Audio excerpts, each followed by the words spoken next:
Hello everyone, I am Jyoti Jha and welcome to NCERT the mind. तो आज हम लोग पढ़ेंगे क्लास 6 की English book a pact with the sun, chapter 7 the wonder called sleep. तो इसे पढ़ने से पहले अगर आपने मेरा चैनल सब्सक्राइब नहीं किया है या आप मेरे चैनल पे नए हैं तो आप सबसे पहले मेरे चैनल एनसीईआरटी द माइंड को सब्सक्राइब कीजिए, लाइक कीजिए और बेल आइकन ज़रूर प्रेस कर दीजिए ताकि एनसीईआरटी से रिलेटेड सारे वीडियोस आपके पास समय से पहुंचती रहे। तो चलिए बच्चों, हम लोग पढ़ना स्टार्ट करते हैं द वंडर कॉल्ड स्लीप। तो आप लोग इसे ध्यान से सुनिए। We know enough about what sleep is, though we don't know what exactly causes sleep. Sleep is a state of rest, an unconscious rest.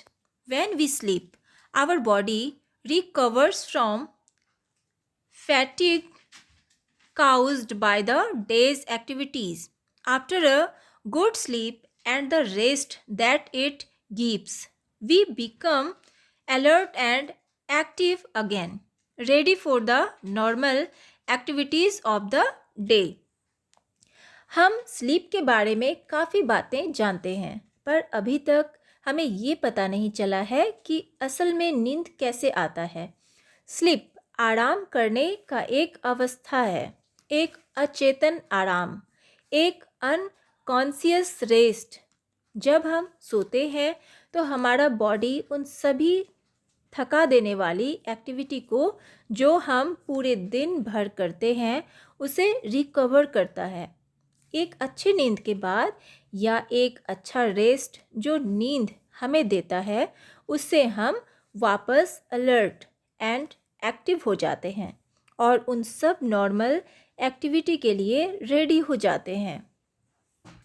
When we wake up in the morning, it is not always possible for us to remember what happened when we were asleep.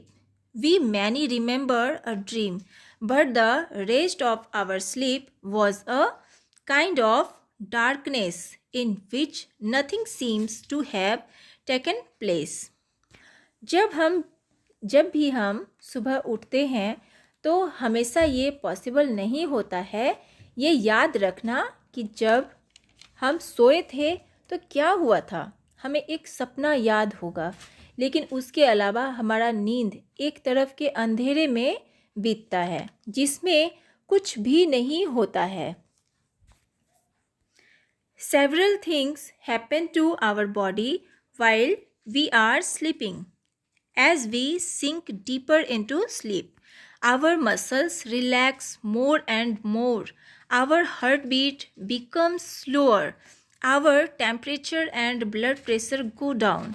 The ever active brain also slows down so that we can't think or act consciously, but we dream. जब हम सोए रहते हैं तो हमारे शरीर में बहुत चीज़ें होती है, जैसे हम नींद में डूबते जाते हैं, हमारा मसल्स ज़्यादा से ज़्यादा रिलैक्स होता है, हमारा हार्ट बीट स्लो हो जाता है, हमारा टेम्परेचर एंड ब्लड प्रेशर कम हो जाता है, हमेशा चलने वाला ब्रेन स्लो हो जाता है और हम ना ही कुछ सोच पाते हैं और ना ही कुछ कर पाते हैं, लेकिन हम सपने देखते हैं। When we wake up, our temperature and blood pressure rise to normal.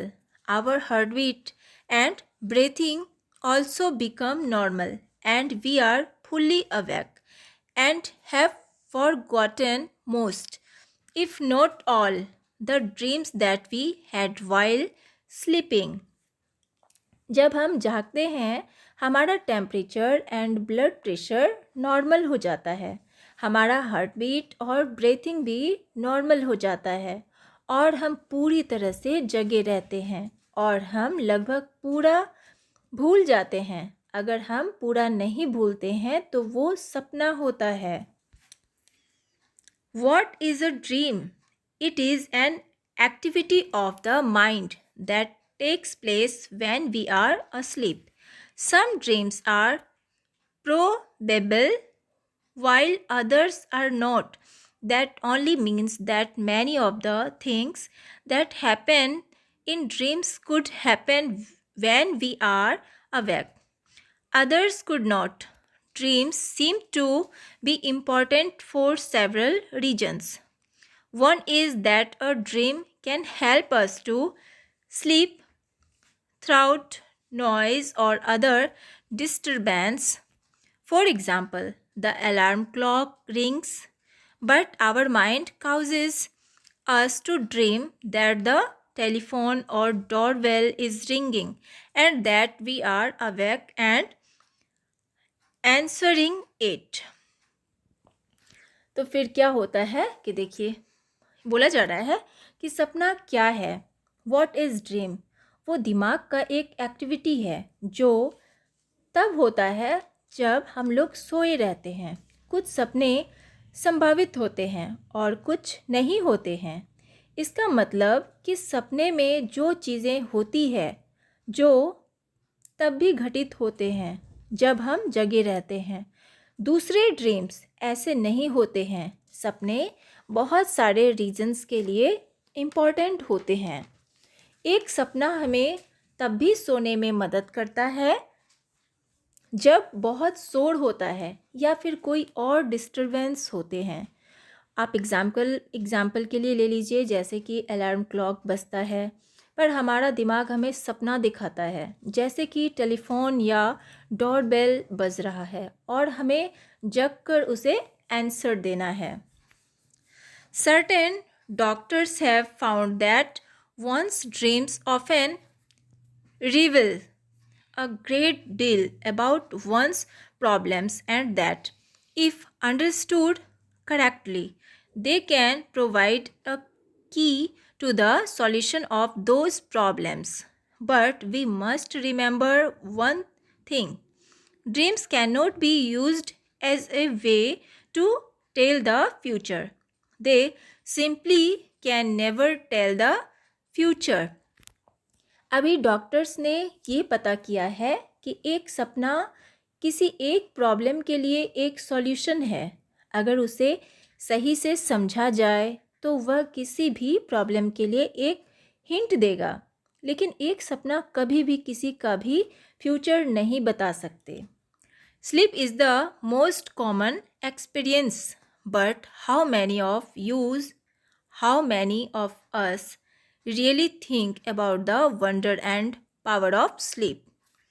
Many poets have written beautiful poems about sleep. Here is one in which the poet is describing the experience of falling asleep. Read it about. Sleep सबसे ज़्यादा common experience है, लेकिन हम लोग में से कितने स्लीप्स के पावर को समझ पाए हैं. बहुत सारे पोइट्स स्लीप्स के बारे में बहुत सारे सुंदर पोएम लिखे हैं. यहाँ पे एक पोएम दिया हुआ है जो कि नींद को डिस्क्राइब कर रहा है. तो देखिए बच्चों, यहाँ पे एक पोएम है, lights out. I have come to the borders of sleep. The unfathomable deep forest where all must lose their way, however straight, or winding soon or late, they cannot choose. There is not any book or face of dearest look that I would not turn from now to go into the unknown. I must enter and live alone. I know not how. तो ये इस एक poem है. तो इसे जो है इस चैप्टर को लिखा है एडवर्ड थॉमस ने. तो आपका ये चैप्टर कंप्लीट हो चुका है. तो अब आप बताइए कैसा लगा आपको पढ़ के, आपको समझ में आया या नहीं. अगर नहीं आया तो आप मुझसे कमेंट के द्वारा भी पूछ सकते हैं. और अगर आपको समझ में आया, मेरा पढ़ाना अच्छा लगा, तो आप NCERT द माइंड को ज़रूर लाइक सब्सक्राइब कीजिए और पास में दिए गए बेल आइकन को भी प्रेस कर दीजिए ताकि मेरे सारे वीडियोज़ आपके पास समय समय से पहुंचती रहे. और बच्चों, इस चैप्टर का जो क्वेश्चन आंसर्स है वो मैं आपको अगले वीडियो में बताऊँगी. तो चलिए हम लोग मिलते हैं अब अगले वीडियो में. तब तक के लिए bye, take care, thanks to watch my video.